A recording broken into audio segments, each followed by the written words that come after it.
Bonjour tout le monde, j'espère que vous allez bien. Aujourd'hui en écriture, on va faire un peu comme hier.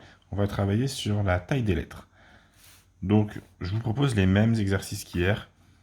Je vais peut-être repréciser des choses, essayer de vous dire. Je vous conseille de repartir depuis le début, même si vous voyez que les enfants, vous savez bien faire. On se réentraîne. C'est en répétant les choses qu'on arrive à les faire, que ce soit en écriture ou dans d'autres compétences. C'est en répétant qu'on y arrive bien. Alors, on va faire les traits d'abord. Donc, sans passer tout de suite par l'écriture, d'abord, un grand trait, un petit trait.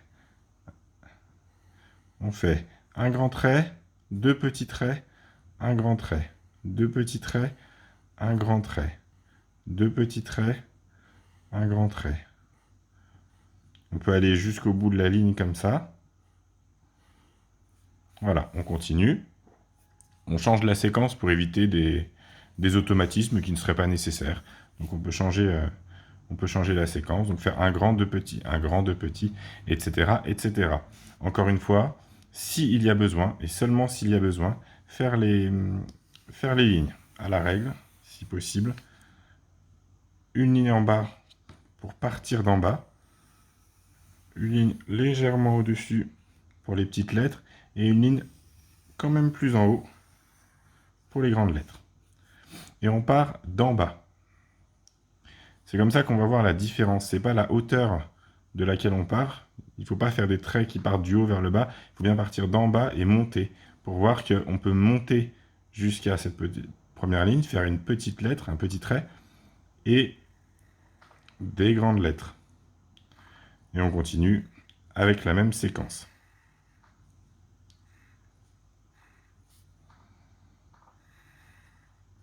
Et on revient sans les lignes par la suite pour essayer de valider le travail qu'on a fait. Si ça ne marche pas, on n'insiste pas, on travaillera les autres jours, on reviendra dessus, il n'y a pas de souci.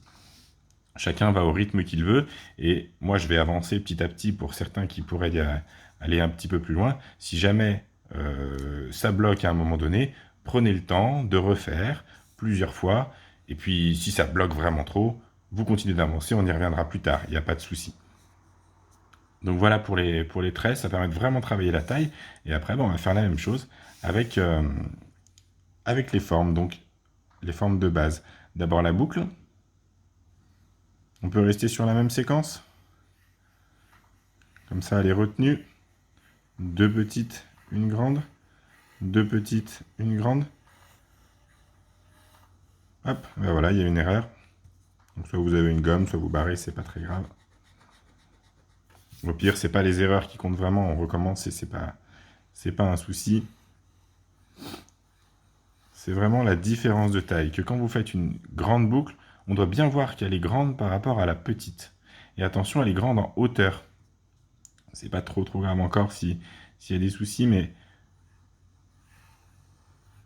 c'est pas tout à fait la même chose, ceci et ceci. Là, ça va être juste déjà, on va bien travailler la hauteur. Là, on est déjà un petit peu dans l'écriture. C'est juste un point de repère. Si pour l'instant, on est sur des boucles comme ça, qui ont la bonne taille, c'est déjà un bon début. Après, on pourra travailler sur des boucles plus fines pour que ce soit vraiment la hauteur qui est travaillée et pas forcément garder les proportions. Mais ça, c'est un détail. Toujours pareil, on peut faire les trois lignes pour s'entraîner. Là, j'ai fait même encore plus petit. N'importe, du moment qu'on peut bien voir. Là, j'ai fait l'inverse. Je vous laisse choisir les séquences que vous faites. Vous voyez, je me suis un peu emmêlé les pinceaux, peu importe. Peu importe la séquence que vous faites, le but, c'est vraiment de différencier les petites et les grandes.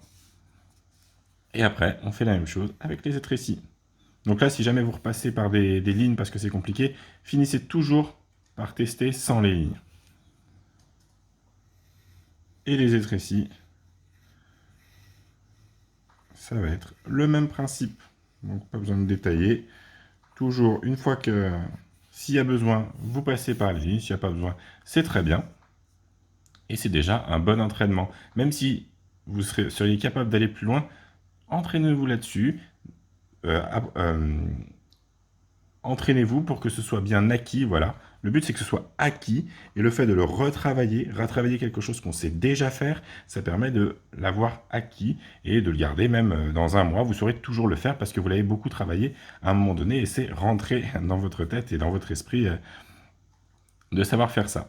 Voilà, ce sera tout pour aujourd'hui. On n'a pas besoin de faire beaucoup plus. Entraînez-vous sur ces 3 types d'exercices.